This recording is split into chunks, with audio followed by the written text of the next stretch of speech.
Hello everyone and welcome to another edition of Overcoming Depression and Anxiety, brought to you by Healthy Me Summits. I'm Joanna Rushton, your host, and we're being joined here today by Dr. Sue Morter. Dr. Sue is an international speaker, master of bioenergetic medicine and quantum field visionary. Dr. Sue teaches the retraining of the nervous system and subtle energy system of the body through a process called embodiment. She retrains the brain, shifts old memory patterns, and then teaches us how to move beyond the brain for sustainable healing. Dr. Sue, a very warm welcome to you. Thank you so much for joining us. Oh, it's a great pleasure to be here. And I love these conversations, so I look forward to seeing where we get to go today. So let's dig in. Oh, fantastic. Well, we love your work, and I think probably the best place to start for those that perhaps haven't heard of you and your work before, can you give just a little bit of background how you've gone from being in general practice as a doctor to now being a master of bioenergetic medicine and a quantum field visionary? Certainly. Well, I actually, when I was just in private practice, I was using processes that are designed to work with the energy flow in the body, because healing happens in the body, in one's life, when energy is moving through one's life or one's body. And so whether it's a physical, a mental, or an emotional healing that needs to happen, it happens when energy that is blocked and building up in one form or another gets released and gets to flow again through this physical system. And what happens as a byproduct of that, of course, is a soothing to the mental and emotional systems as well. So I was always utilizing that kind of work, but because I grew up in an environment where that was the health care that I received. So I've never been to the doctor to take an antibiotic to heal some perspective, some issue that I had in my life. I've never taken an antibiotic for that kind of reason at all. And so what I know is that the body has the capacity to heal itself. So I was in private practice working with people in the realm of bioenergetics, which was basically getting the energy to flow through one's body the way that it's supposed to. Initially, it was for physical pain patterns, for asthmas and allergies and headaches and indigestion and back pain and headaches types of things. But what we found is that people were having such a profound response in their mental and emotional disposition that I zeroed in on that as a focus in my practice. And so what happened for me personally was I was drawn into meditation. I was attracted to meditation because I was a high-performing individual that was on the go all the time. And I just felt deeply that there was something about meditation that was meant to be in my life. I didn't know how to meditate or what it was even. But the moment that I began meditating, I started having revelations occur to me, realizations that we are so much more than this physical being. And perhaps later at some point in the conversation today, we can talk a little bit about what those revelations were, because they were life-changing. So much so that it shifted my focus of my career, really, from just being in a treatment room helping one individual at a time to going out and really sharing some of these ideas with people on a larger scale. And so I've been able to impact hundreds of thousands of people in the last 15 years since these revelations started occurring for me. And by teaching the self-administered techniques that I'm able to share with people in these groups, I'm able to just impact a lot more lives. So it's been a very fulfilling transition in my life, and one that I'm happy to share the information about with you today. So we wherever you definitely, want. we Yeah. most definitely want to hear what those experiences were for you, and how you've integrated those into your practice and what you offer individuals. Absolutely, we do. And perhaps, the first place that we can start sort of educating and giving information to our viewers and listeners is around explaining exactly what bioenergetics is. So, for a lot of people, that word is just going to be like, oh, I've never heard of it. So, Yeah. Big old. Yeah. exactly, glaze over the So eyes. right? So bio means body and energetics means energy. So it's the body energy There is an energy that is more fundamental than even the nerve impulse that runs a message from your brain down into your body or from your body up to the brain, kind of telling this system how it's supposed to be operating, telling it how it's doing, maintaining blood calcium levels and blood pressure and digestion and respiration, all of that.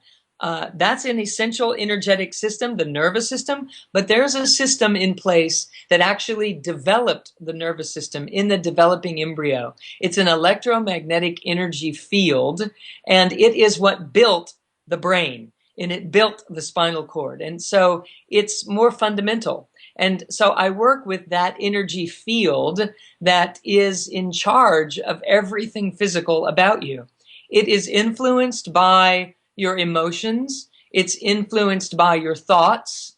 It is influenced by your beliefs, which oftentimes are subconscious. So things that you don't even know that you are thinking because you're not actively thinking them are actually influencing the way this energy flows through your whole system. It's quantum. Like we've heard about quantum science, and we're into that now in the mass conversation. And so it is the quantum field version of you. It's the most natural part of you. It's the life force. It's the vital force. Some would call it the spiritual energy of you that exists whether you're thinking or not. In fact, it existed before you had the capacity to think, and it's a part of you. So that part of you is profoundly present in this world, whether we're aware of it or not. So bioenergetics is all of the energies of your physical self and your spiritual self and your mental, your psychological self, your emotional self. All of it collectively would be representing bioenergetics. So I'm just dividing them into layers so that we can start to make some sense out of how to be more masterful in life in the long run. Wow, I have so many questions out of that one little chunk of information you've given me there. I've got 3 questions that have just come to mind above and beyond what I'd even prepared for you. Yes, which is probably no surprise to you. Good. So okay, keeping within the context of helping our audience to overcome or better deal with their depression, anxiety, why, first of all, is it so important for people to start to become aware of this subtle energy, this profound energy that even runs the central nervous system? So I guess, first of all, it's having our audience start to understand why it's so important for them to have an understanding of this part of themselves that they probably on a day-to-day basis aren't conscious of. Excellent. So the thing is this: we are never upset for the reasons that we think we are. We're not anxious for the reasons that we think we are. We're not depressed for the reasons that we think we are. If we were, we would just decide to not be depressed over those things or to not be anxious, and voila, it would be over. It would be complete. It would be fixed, if you will. So what we have to understand is that there is an unconscious or a subconscious version of ourselves that we're not aware of. And it is this subtle energy that I'm talking about. If something happens in your life and you don't know how to deal with it, but you know you have to, but you don't know how to, but you know you have to, what ends up happening so often is we kind of stuff it in the back pocket and we keep going because we have to, right? And so we deal with it as much as we can, and the rest of it we stick in our back pocket and we just keep going because that is what is needed to show up for our jobs and show up for our kids and perform in the way that we've agreed to perform. Now the problem is that stuff in our back pocket, it still sits there. It doesn't go anywhere. It sits there. And if we keep putting things in our back pocket and in our other back pocket and pretty soon our front pockets and everything, what happens is the system begins to get bogged down. It weighs on us. And the subconscious nervous system, which is like Your ability to digest lunch happens subconsciously. You don't have to think about it for that to happen. Your ability to fight off a disease happens subconsciously. You don't have to decide how to do that. Your remembering to breathe is not necessary. It happens automatically. It's subconscious, below the threshold of what is required for your conscious mind. The problem is when we shove these things in our pocket, now that's in the subconscious also. We don't think about it anymore. And it's bogging down the system that would be available to heal those headaches, or to allow you to be creative at work, or to allow you to come up with a solution with your teenage, daughter that isn't talking to you right now. For you to come into that with a loving presence is not as easy when your system is bogged down, when the bioenergetics are lower in their frequency, when the energy frequency drops. So it becomes important for us to recognize that the stuff in my pockets has to come up in order for me to continue to process it, to get rid of it, to dissolve it, so that I'm free to deal with the situations in my present. But the situations from my past are just bogging down the system to the point that I can't do that. So when I say that we're never anxious for the reasons that we think we are, when that stuff is stuck in the pocket, it's automatically creating a low-grade anxiety that is going to have its way with you. And then what happens is something else happens in your current life that taps into that stuff that's stored in your back pocket, and it makes it feel this big instead of only being this big. You look around and you see, I don't know why I'm so upset. My boss just said this one thing to me, or the manager just said this one thing, or my husband or my wife just said this one little thing, and here I can't let it go. And the reason we can't let it go is because our system doesn't want us to let it go, because it wants to resolve the stuff in the back pocket. And the closest thing it has noticed to you getting even close to taking a look at that stuff in the back pocket is if you notice things that are happening in present time. It's a vibrational match. Your system sees that as an opportunity to empty these pockets. So it's not going to let you let go of it until you learn how to process it in a different way than you've been processing things in the past. The good news is we can know how to do that, and it's not that difficult. It's just approaching things from a little bit different perspective. So I'll stop there to see where we go next.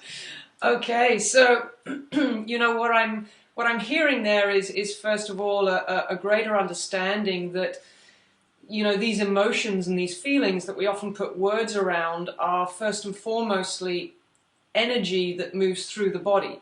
So if we can start to create a context for the feelings and the thoughts and the emotion, and start realizing that all of that creates us to put words around it and put stories around it are actually energy moving through the body, and it wants to move through, and it will resolve itself and kind of like disperse and free itself up when we allow that energy to move through. So along with that, the anxiety dissipates, the depression dissipates, etc. So my key question is there. You said, to finish, you said there are newer ways, there are a new perspective to working with the anxiety and the depression that comes up. So what are these new ways? How do people need to start working with their subtle energy body, as opposed to thinking that it all happens in the physical and we've got to do something to change the physical? How can we start connecting to the subtle energy body and making those subtle changes to alleviate the anxiety? You're good. You're good. This is good. These are good questions. Okay, so here, this is what happens. You have to think about your physical life, the way things are going in your life, your physical health, the way things are going in your physical body, as the caboose on a train. And there are many cars ahead of the caboose that we need to address. We're aware of the engine and the caboose, basically, in our lives. Our ability to think, and then our physical outcome. And what we don't realize is that there's a whole train in between that is paramount, that we get to know as whole human beings. Parts of our wholeness are not tapped into. And so when it comes to learning how to deal with things from a causal perspective instead of a symptomatic perspective, we have to deal with the cars before the caboose. One of those is your feeling body, not just your emotions, but the deep sensations in your physicality.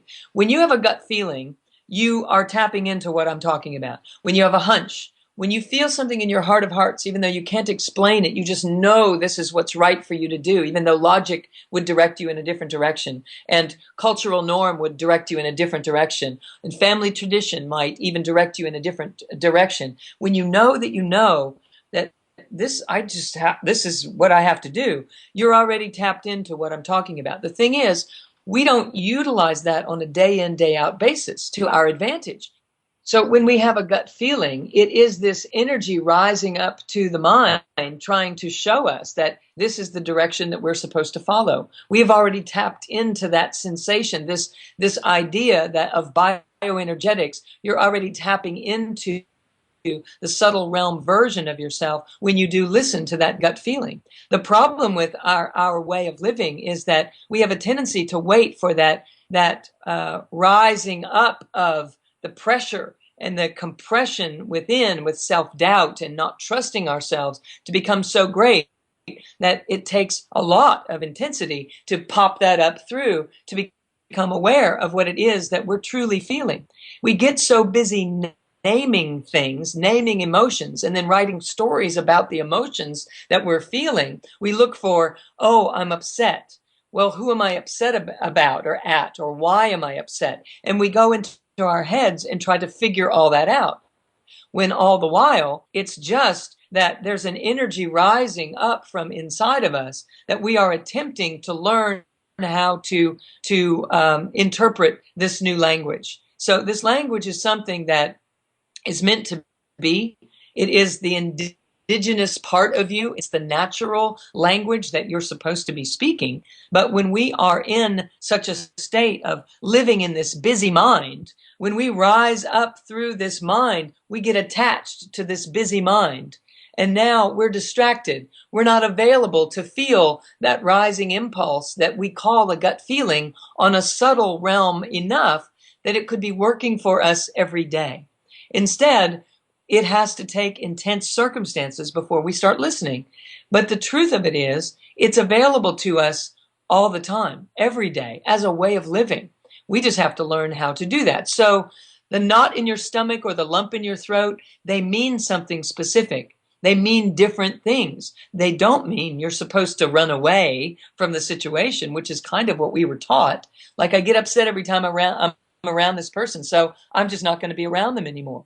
There's a smarter question to ask, and that is, where in my body am I upset when this person comes around? Rather than trying to name a story about what they represent to me, I'm going to use the upset to awaken myself to a deeper sense of my own personal power and listen to my gut core truth, listen to my inner wisdom.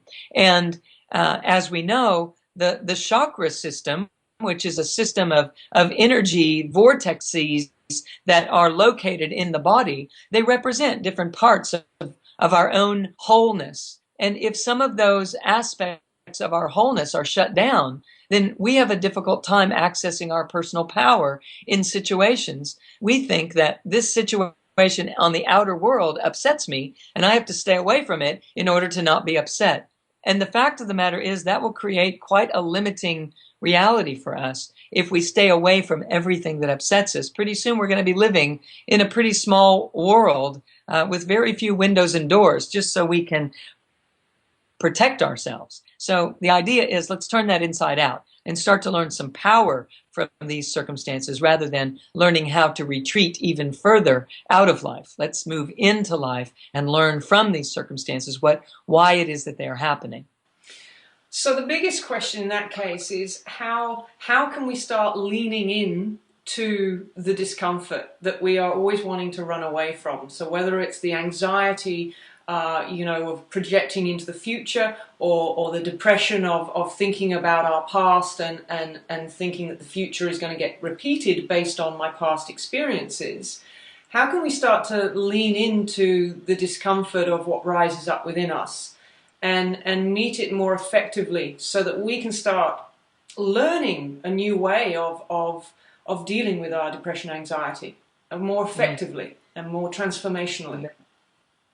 So if we knew that our entire life purpose was different than we thought, and this is a question I get asked so often, how do I figure out what my life purpose is. I don't know what my purpose in life is. And I want to make this very clear.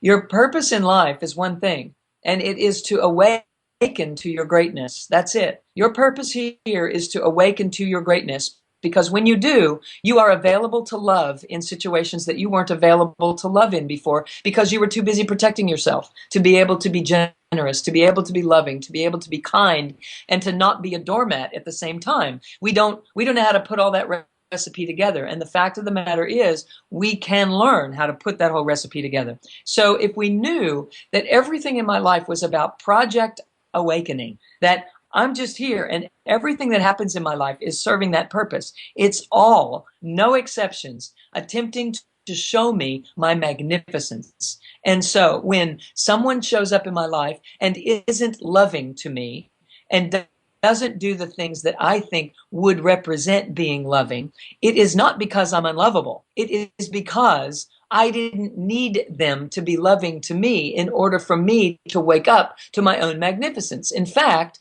them not being loving to me was to act as a greater catalyst toward that than it would have had they been loving to me. You follow? You follow what I'm saying there? This is huge, because when we can start to look at the reasons that we're upset, it's usually because we don't feel heard, we don't feel loved, we don't feel seen, we don't feel a connection, we don't feel abundant, we feel like something's missing, that something's lacking, that something's broken, that something's not right. And that is an illusion. It is not true. It's not possible for that to be true, because as quantum science is showing us, we're made of everything. There's nothing missing in the recipe. You didn't forget to bring some of your good stuff when you came into this life and started being a human being, living the life that you're living. You didn't miss anything. There's nothing broken. There's nothing wrong with you. And so if we can start to perceive from that perspective, we start to see that, wow, so the stuff that shows up that previously has hurt my feelings, if I had known my greatness in that moment, it wouldn't have hurt my feelings at all. I would have recognized that this person across the room from me that was doing or saying what they were doing and saying, they were seeking their own greatness. And they didn't know how to show up in a loving manner either, because that's all we're doing here. We perceive ourselves as separate, and so we don't perceive ourselves as whole, and we feel like something's missing. So everyone's looking around as though they're trying to find the clue that's going to make them whole. And the clue that will make wholeness happen in our awareness sooner is for us to recognize that I am made of greatness, and my life project is to awaken to that on a deep, humble, intimate, inner level. And as that starts to happen, all of the things that are occurring in life, whether it is physical abuse, sexual abuse, mental abuse, and emotional abuse, what we would have called abuse previously, we recognize that I tell this thing. I'm just going to take a second and share this with you, because I think it is so valuable for people to understand. I use this analogy called the bus stop conversation, and it is as if we catch the bus on our way into planet Earth. We catch the bus. We thought we were here delivered by the stork, but we weren't. We took a bus to get here, okay? And at the bus stop, while we're waiting to catch the bus to come into planet Earth, we have a conversation with others at the bus stop. And in this conversation, we recognize that I want to have a level 10 experience of forgiveness or of passion or of courage when I go into this life.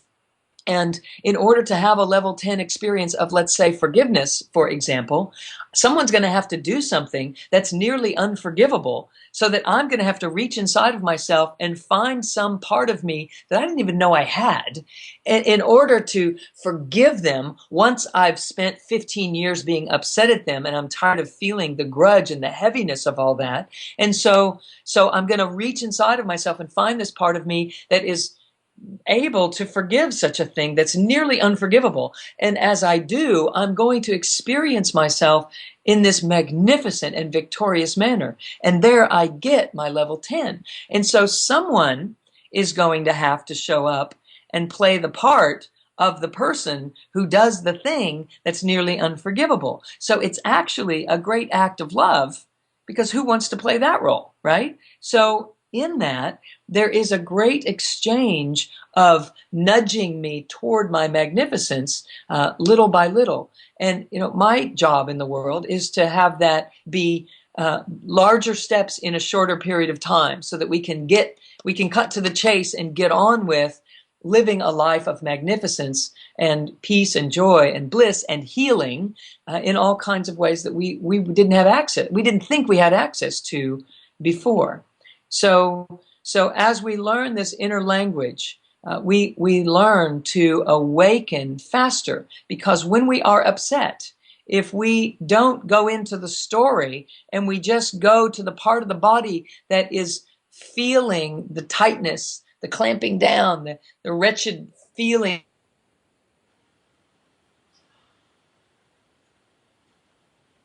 gut, and squeeze it and let it know that the mind and the body and the breath are going to come back together on this one. And in doing so, we're going to set this energy in motion again in this body, which will allow me to feel my power. And when I feel my power and my love and my full capacity, I'm more available to help others see the same. Until then, I'm preoccupied with creating safety for myself. And as long as I'm stuck there, it's a slippery slope. I'm going to be struggling over and over and over again. So I'll stop there and see where we need to go next with this. Well, amazing information, and an enormous amount of wisdom being shared here. And for those that are ready to understand where this arises from beneath themselves, other than just their circumstances, and those that are willing to see themselves as being more than their circumstances, more than their situation, then they're really going to start to understand at what level you're coming from. And so I guess those that are ready, can we offer them a little bit more of an understanding around the techniques? You spoke just then about your job, your life's purpose is to shortcut them. Let's take them on the fast train to to being able to access that innate wisdom within themselves. So what are some of the techniques, if somebody wanted to have an experience right here, right now, today, of being able to tap into that part of themselves which creates a calmer state of being? How do you start to teach that? Yes. So, whether we think we're ready or not, the fact that we're attracted to this conversation in the first place means there is a part of us that is ready, that is actually begging to come out, because it is the part that will set one free. And if one feels that, I don't understand all this strange talk or this bioenergetics or this big expanded conversation in this way, let me just say this, that there's a simple thing that you can do when you're driving down the road and you're thinking something through and you're having the conversation in your head about what you should have said to that person, or what you wish you could say, or what you're going to say if that situation ever happens again, or what you're going to not say, but what you need to do differently in the face of a demanding boss, or a deadline with work, or all of the circumstances that occur. There's a simple thing that you can do that you will begin to feel a shift happen in you instantly. And it has to do with gathering all of your energy and bringing it together and anchoring it deep in the core of your body. And the significance there is that you won't feel scattered. You won't feel dispersed. You won't feel like you've given all your power away. And it's an ancient technique that is used in deep yoga practices, but I have found that in meditation practices, and I have found in working with people that don't know anything about yoga or don't know anything about meditation, they find tremendous transition and transformation in their lives just by this one thing. I'm going to make it two things. One is, in the base of the spine, at the base of the pelvic bowl, there are muscles and tissues that we don't ever think about. If the bladder was full, there are muscles that would pull back against the bladder to keep everything contained until we could get to a bathroom. So those muscles, the abdominal muscles on the outer layer of the body that are closer to the surface of the body, even those included. So everything at the base of the pelvis, if you could just squeeze it as if you were holding something down. It's like this helium balloon happens, our energy comes up and gets dispersed up and out of us, up and around the whole system. When we live in our heads, all of our energy comes up here. When we live in our hearts, some of it comes a little lower. If we could live deep in our wisdom center, which is below your navel, 11 billion bits of information bombard your energy system every millisecond. That's a lot. That's a lot of energy coming at you all the time. And the majority of it lands in your gut, not your head. So when you're making a decision based on a gut feeling, you're making a decision based on more information than if you are trying to analyze and predict and calculate the smart thing for you to do. It's billions of times more information that you're working with. It's very smart to listen to your gut.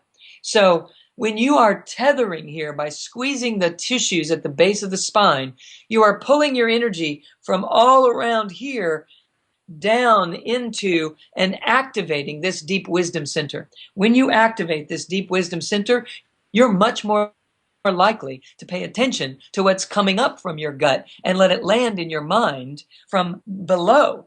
And as that happens, we start having decisions become very easy. It's like, yeah, this is what I'm doing. We don't second guess and doubt because we're not trapped in that busy mind that's constantly looking for safety. So when you squeeze this, it's called mula bandha. If you get into my work, you'll see that I use that term a lot.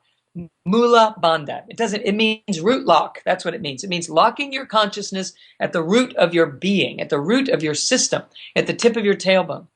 And so when you root yourself there, it allows you to stay in your heart more. And if you're afraid of being in your heart because you get hurt when you get in your heart, I promise you that if you're in your heart and in your wisdom center and in your solar plexus, which is your power center, collectively, you're not going to be a doormat. You're going to draw clear boundaries. You're going to know how to make agreements with people that serve everyone, that don't just make you be accepted and liked, but also serve your needs and allow you to be on equal turf with people and allow you to speak your truth without questioning whether you should. All of this happens when you start tethering yourself deep in your wisdom, because it's not enough to live in your head, nor is it enough to just live in your heart. You have to be in your head and your heart and in your wisdom if you want to be able to be an integrated individual that can draw together the life experience that you're truly interested in having. One that allows you to witness and experience your wholeness and share it with other people. So you're not bargaining in relationships and you're not trying to win over people so that you have a relationship. That you are able to be you and you attract people into your life experience that meet you where you really want to be living. And so, Mula Bandha, squeezing these tissues at the base of your spine. The next thing I'm going to have you do is start breathing in your belly. When you take a big belly breath, you automatically pull the energy down into the body, just the same way that I'm talking about. Now, this is tricky in that you might think you're doing this and you might not be doing it.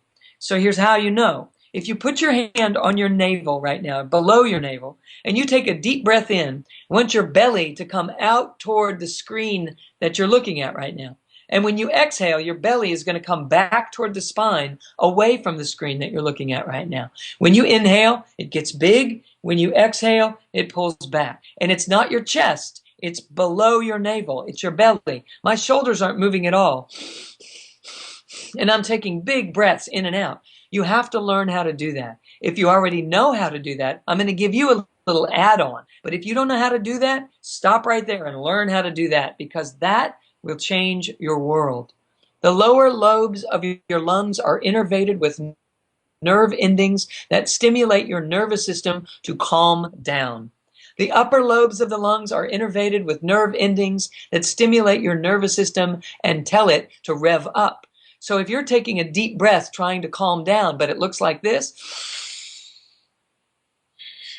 you've just elicited the message to your central nervous system that there are 6 bears in the room with you.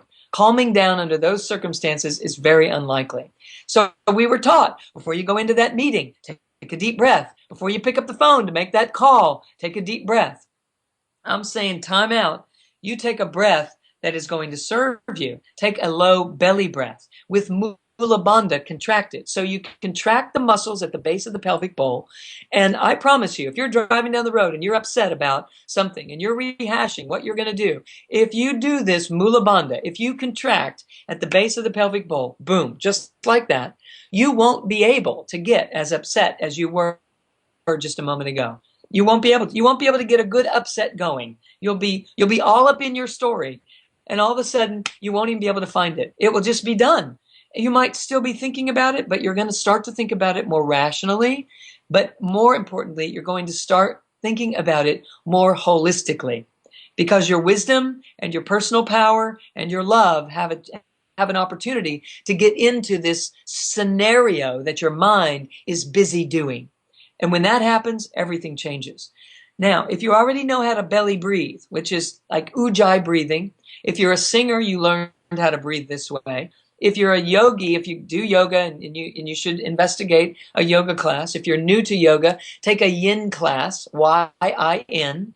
Find a yin yoga class. It's very slow. Most of it's on the floor, teaching you how to stretch and breathe and be present for yourself. It's fabulous for you. Better even than if you're not able to meditate, that's a good place to start with yin yoga. And so much I'd love to share with you, but those are good places to start. When you do this, it's belly breathing. Your belly gets big on your inhale. It gets small on your exhale. It gets big on your inhale, your belly, not your chest. Okay? If you already know how to do that, I'm going to add one thing for you, and putting all these together will be tremendous for all of you.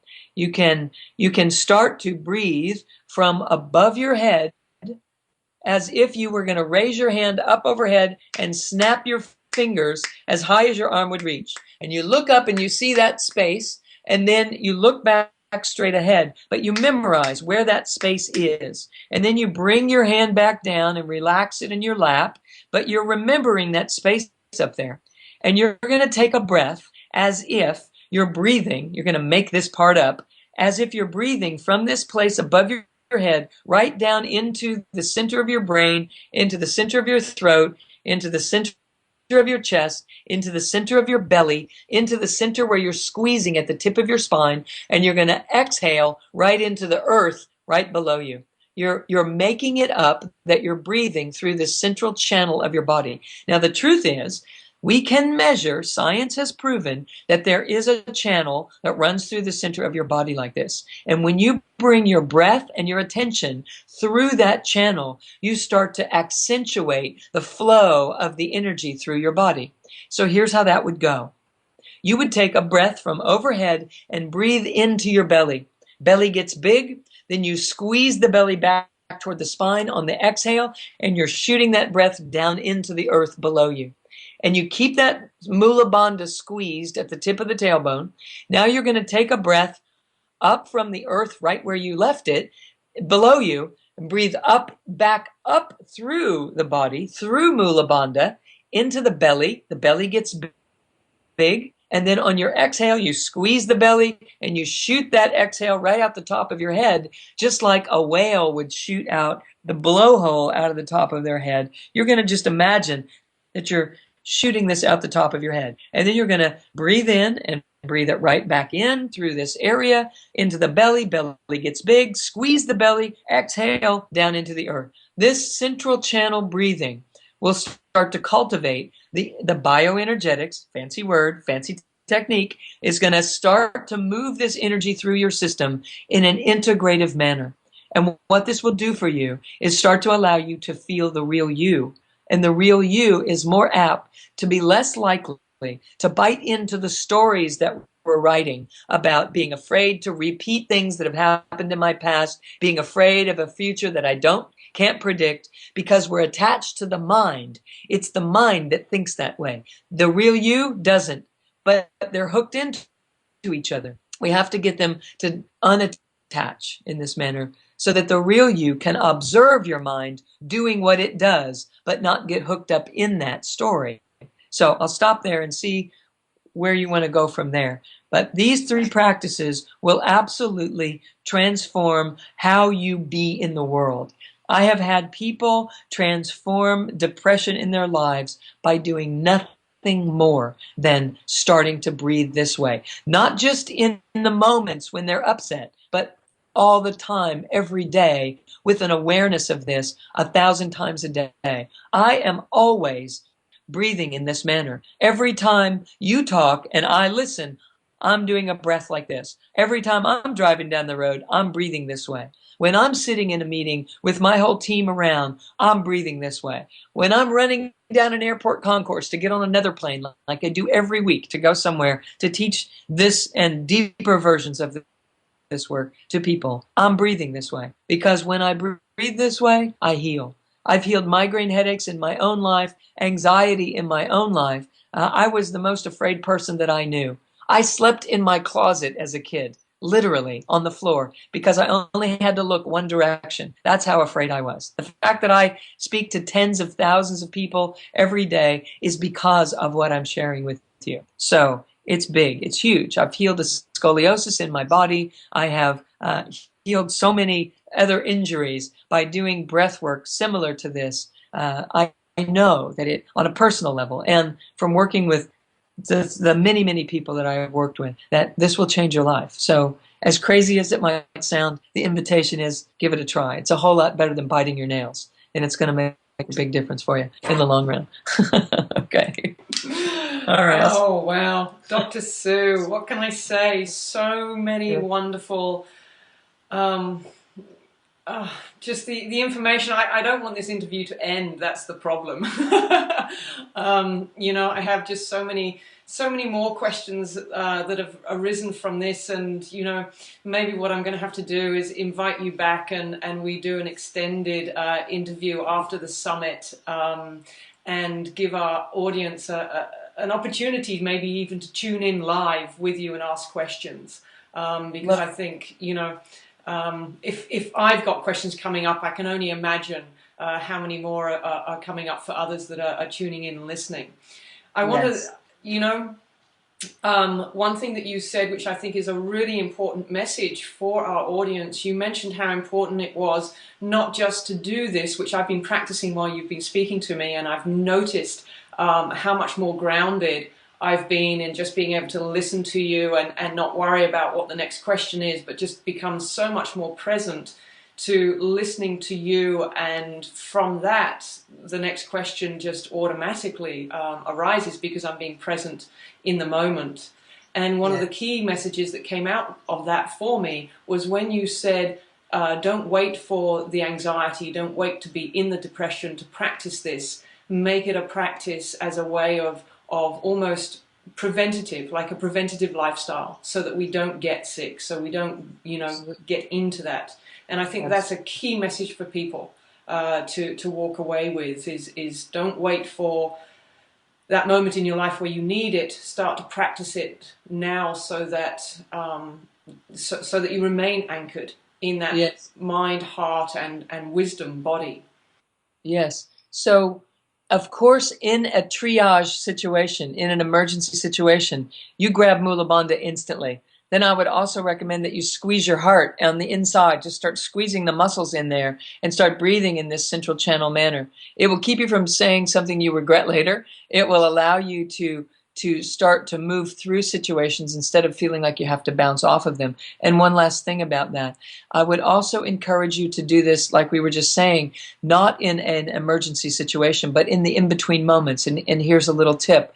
In a quiet moment, in between having to do what you think you have to do in life, ask yourself, where in my body should my attention land that would keep me from being anxious in those moments that I get anxious? Where in my body that would tell me that what I need to know? And it's not going to speak in words. It's going to speak in a geographic location for you. You might all of a sudden just get a lump in your throat. And the invitation is this: you squeeze that back, let the body know that the mind got it, got the message, and start breathing up and down the central channel with this Mula Bandha. In that moment, that quiet moment, in the in-between moments, and you say, you know, where in my body is there information or energy blocked that if I could free it up, I wouldn't get so anxious, or I wouldn't get so depressed. In a quiet moment when you're not necessarily feeling anxious or depressed, just ask the question. Breathe in this way first and then ask the question, and your body will give you an answer. It may give you a knot in your stomach, so you squeeze that back and you let it know that, okay, I'm working with you now. The mind and your presence, the real you, and your mind and your body are going to start to work together as a collaborative team. And when they do, you don't feel alone anymore. You feel like you are completely, amazingly supported by an immense amount of resource. And it will completely allow you to unwind the mystery of your life into consciousness, into this project awakening. And you will start to feel your magnificence. I know that this is true. So, and just an invitation, just to give it a try. I just want to take a breath. You know, Dr. Sue, I've got a few minutes left, and there are two questions that I want to ask. And I don't know if it's possible for you to answer one of them in literally a couple of minutes. Because I know our audience, those that have tuned in right from the beginning, they're going to be remembering the fact that you mentioned right at the beginning that you had some amazing experiences of your own through meditation, and that they've really changed and reshaped your life and how you live your life. Is there any way that you could summarize that as inspiration and motivation for those to give it a go for themselves? Well, yes, I'll tell you. All of the practices that I've shared with you, and there are thousands more practices, hundreds, literally hundreds, that I work with people with. Those all came into being because I needed to learn how to get into my body instead of living outside of my body. And I was drawn to meditation as an attempt for that too. I didn't know that's why I was drawn to meditation, but I was, and it was for that reason. I just knew that I was drawn. I knew I needed to learn to meditate. And the moment that I began learning to meditate, I started having transformational, transcendental, multidimensional experiences. I experienced myself as me, but not in a body. I was a ray of light. So I sat down and started trying to chant this chant that they were chanting at this meditation retreat that I was at. I didn't know the chant. I didn't know how to meditate. I didn't know anything. I just knew that I had to chant the chant. I had to take these long, deep breaths. And so my breathing was slowed way down. My focus was deeply focused and concentrating on these words that were toning a vibration through the body in particular, that opened up the system in a way that got me unattached here and allowed me to experience the wholeness of my being, the wholeness of who we really are underneath our story, underneath our identity as a an executive, or as an employee, or as a mother, or as a daughter, or as a father, or as a sister, or whatever. That's all a story. You were you before you were any of those things, and you will be you when you leave this life and move on. So it was that. And what happened was I was this light. I was this ray of light. I was me. I had free will. I could look up and down and around. I could see 360 degrees around me at the same time. It was profoundly disturbing to my scientific mind at the time. It was profoundly rearranging of my reality in an instant. And I was in a light so brilliantly bright, it was 10 times brighter than the brightest day on the desert that I had ever seen. And yet I wasn't trying to get away from the light. It was magnificent. And I could see below me, and I was embedded into the earth. It was about the size of a marble, and that's how far below me it was. And I was embedded into it, and I knew that every time I took a breath, this beautiful horizon would rise and fall in this magnificently graceful kind of way, that it was this pink, iridescent, translucent blanket. And I knew that the horizon, as it was moving, that what was happening was light was coming through this system that I am, and it was becoming love, and that we were breathing that to this dimension, to this physical world. And that is the truth of what we are. In one form or another, we are all that. And the degree to which we will allow love to pass through us is the degree to which we will experience our own magnificence. And it is the degree to which we will be of service in the world. And it has to be including you. So I knew when I had that experience and many more after that that I still have now, because I've learned how to recreate that for myself on a regular basis. And I know that our job is to be our wholeness. It's to be the truth of who we are, which is not the anxious one. The anxious one is the one that's attached to the mind. The real you isn't anxious. And the real you is strong and clear and powerful and eternal and spiritual and holistic and natural. And so, at the request of keeping this short, I'll just simply say that the degree to which you allow yourself to know you is directly proportional to the service that you will leave behind and the love that you will leave behind when you move on to your next grand adventure. So it is our life purpose to wake up to that.